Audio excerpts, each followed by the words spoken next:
Energy Institute of Engineering and Technology, the Department of Electronics and Communication, welcomes you to the session of wireless communication. Today I am going to discuss about Unit 2, that is the cellular concept, with topic co-channel interference and self-splitting. So let's start the session. First of all, interference. Interference is always an undesirable term and it is not at any cost acceptable. So, when the interference occurs, it reduces the signal strength, or we can say that signal power is reduced to the unpredictable level, or we can say that system performance may degrade due to the interference level. Due to interference, it also be possible that the signal strength is reduces, or we can say that signal is comparatively attenuated to some level and it is not desirable. So now in the cellular cell concept point of view, let's see what is the effect of interference on it. First of all, co-channel as well as the adjacent channel interference, or we will see that what is the difference between co-channel interference and adjacent channel interference. As you can see in this figure that one cellular cell network is shown over here. In this cellular cell network you can see the smaller cell as well as the larger cell. So here these cells which uses the same set of frequency, or we can say that the channels of the cells which uses the same set of channels. Here you can see that this cells in the red color uses the same set of channels. So these cells are called as co-channel cells, and the interference between these co-channel cells are called as a co-channel interference. Now let's see what is the adjacent channel interference. So basically the adjacent channel interference is related with the term of frequency. If the two cells are in the adjacent in frequency, then it is called as an adjacent cell, and if interference occurs between these adjacent cells, then it is called as a adjacent cell interference. There are various techniques of prevention for this adjacent as well as co-channel interference. So for reducing the co-channel interference, we can say that if in this red color set of cells, if there is a co-channel interference, then you can reduce it by reducing the distance between the co-channel cells. So here you can note that these co-channel cells, if we put it apart from each other, then it reduces the co-channel interference. For reducing the adjacent cell interference, you can use the filters for it. So this is how you can reduce the co-channel as well as adjacent channel interference. Now let's see what is the effect of co-channel as well as adjacent channel interference on the cluster, or we can say that for the cellular cell concept, what is the effect of co-channel on the use factor. So let's see. So for that, consider the relationship between them. So relationship is mainly given by the equation, that is d by r is equal to 3n raised to 0.5. Here 3n, here this n is called as a cluster size.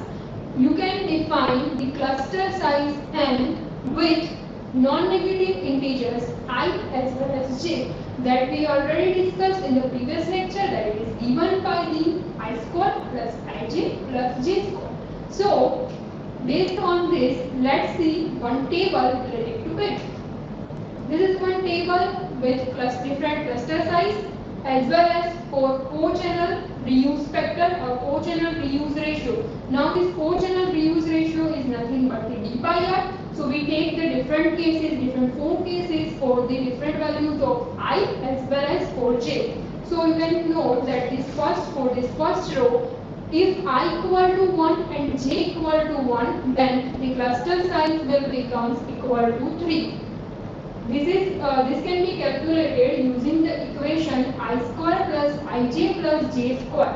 Means if you put I equal to 1 means 1 square plus I into j means 1 into 1 plus j square means plus 1. So it will becomes n equal to 3.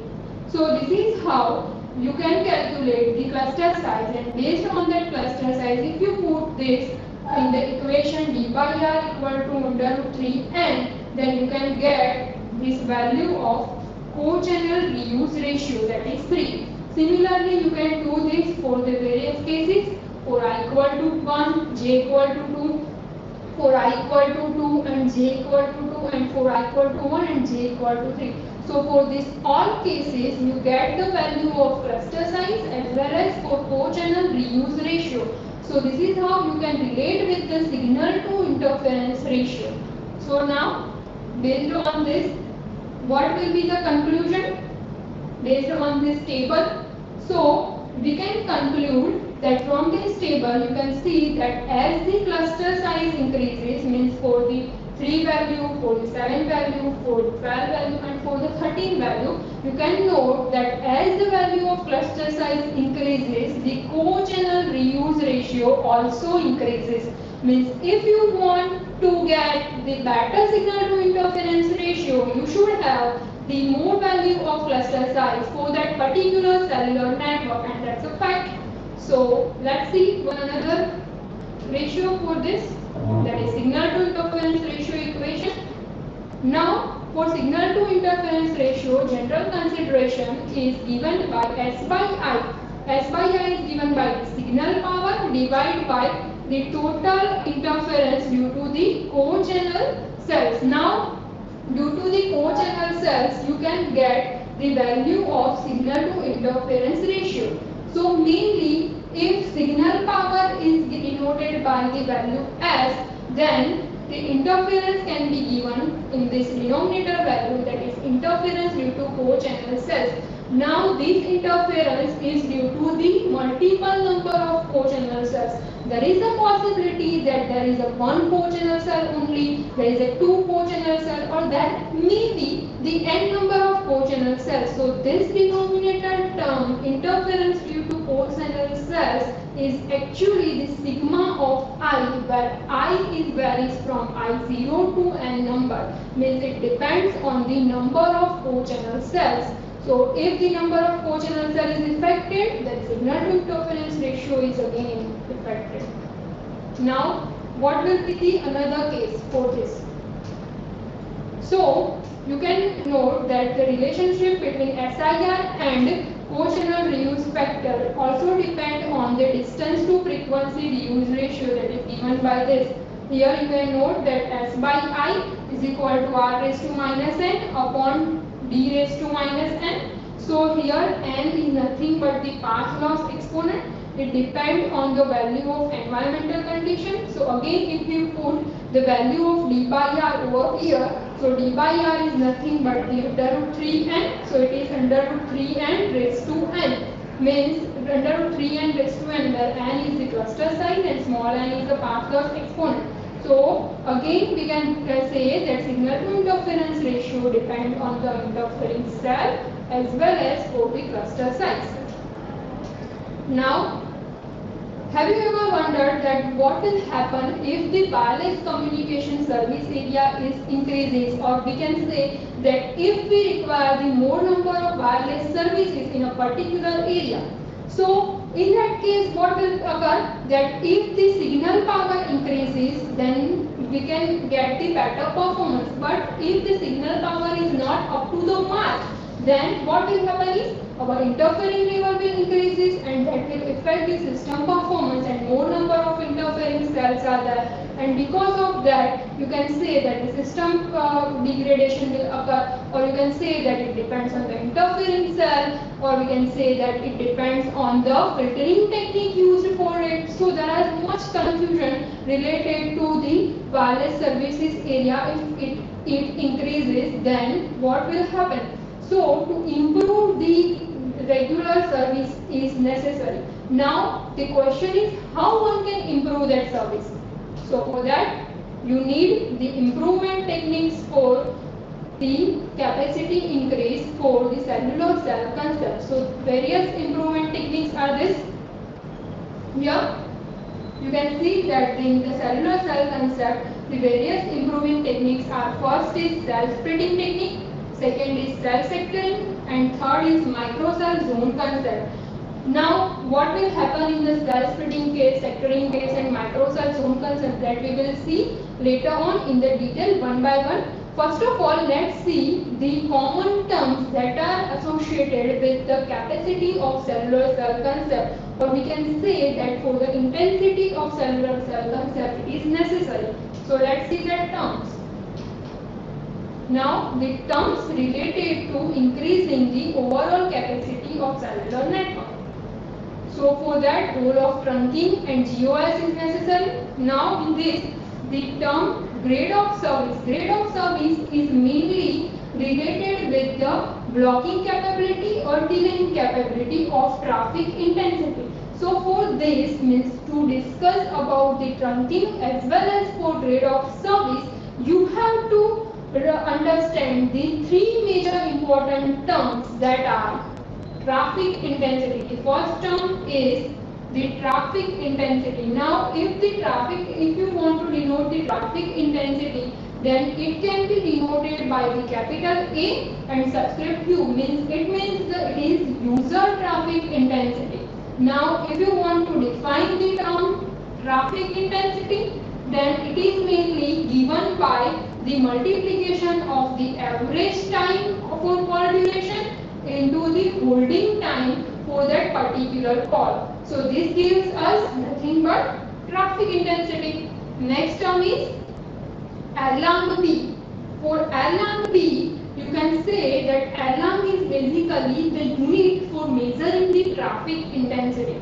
Now, for measuring the traffic intensity, it completely depends on the channel assignment technique that are used in the cellular cell concept, that we already discussed in the last lecture, that these techniques are the fixed channel as well as dynamic channel assignment. So for the fixed channel assignment, you can relate it with this Erlang B. Now in this term B is called as a blocking capability of particular user or for a particular cellular cell concept. Means it is associated with the fixed channel assignment technique.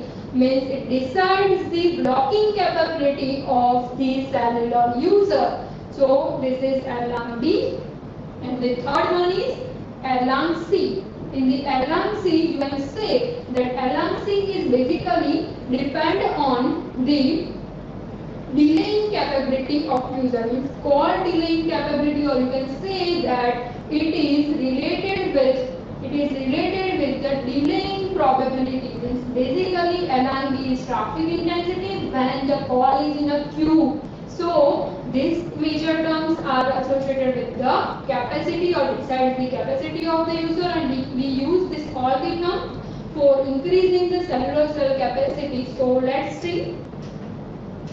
First technique for increasing or for improving the cellular cell capacity, that is cell splitting.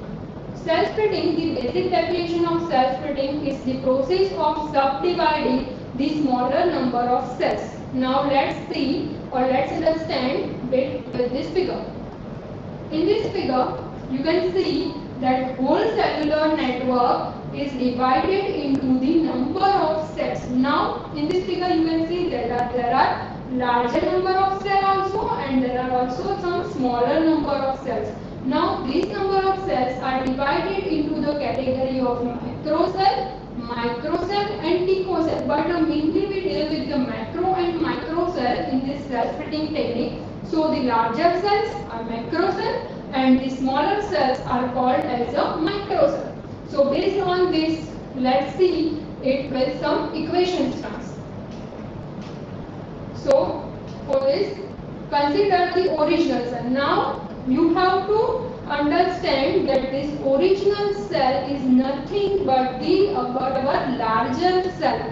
So for larger cell, the received power equation is given by PR0 or PRO is equal to PT1 into R raised to minus n. So in this case, PRO means received power for older cell is equal to the transmit power into R raised to minus n. Now this PT1 is called as a transmit power, R is the radius of original cell, n is called as a path loss exponent.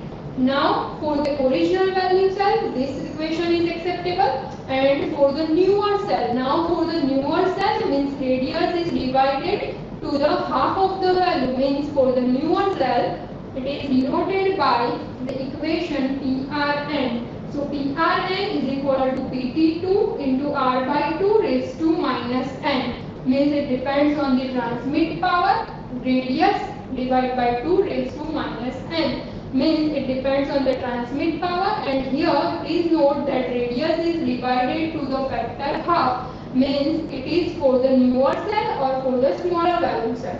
So in both the case you have the equation for older as well as for newer cell. So based on that you can compare both the equation and conclude it for the transmit power level, that what will be the effect if the radius is half of the original.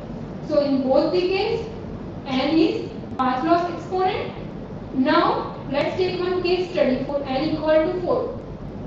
So now if we put this n equal to 4 in these both equations, then if we put first n equal to 4 in the first equation, that is PRO is equal to PT1 into R raised to minus n. So in that case what will happen is PRO is equal to PT1 into R raised to minus 4. In case of n equal to 4 for newer cell, it is PRN is equal to PT2 into R by 2 raised to minus 4. Means this both equation, if we compare this both equation, then you can say that received power in both the cases are same. So we can easily compare the transmit power in both the cases. So if we compare the transmit power for the older cell as well as for newer cell, for this equation and this equation, if we compare both, then we get the value PT2 equal to PT1 divided by 16. Now how this 16 will come? This 16 is come from this R raised to R by 2 raised to minus n, means R by 2 raised to minus 4. So 2 raised to minus 4 means 1 by 16 goes into denominator term, and that's why over here you can see that the transmit power is divided by the factor 16. So we can conclude from this equation that for the cell-splitting technique, it is not required to use the highest transmit power, means we can say that the transmit power wastage is not possible over here. So this is the biggest advantage of cell splitting technique. Now let's see in the detail about the pros and cons of this. So first let's see about the advantages of the cell splitting. So we can say that it offers the greater system capability, means capability of the system increases.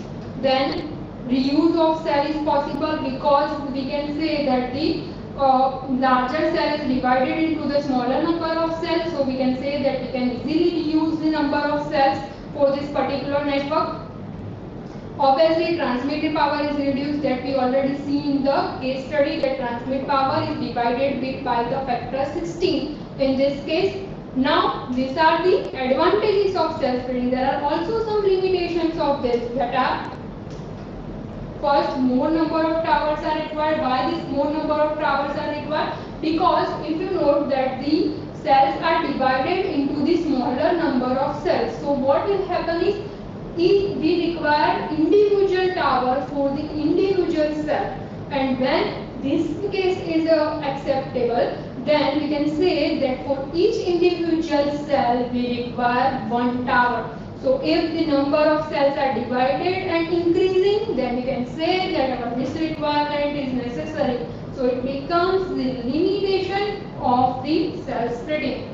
The other limitation of it is more number of handoffs are required. Obviously, handoff is transferring of mobile station from one base station to another base station. So in this case, more number of handoffs are required because cells are divided, or we can say that it is splitted by the radius factor. So for that, more number of handoffs are required. So these are the advantages as well as the disadvantages of cell splitting. So you can choose wisely about this technique. In the further lectures, we see about the other improving cell capacity techniques, that are the cell sectoring, macro cell zone concept, and repeaters.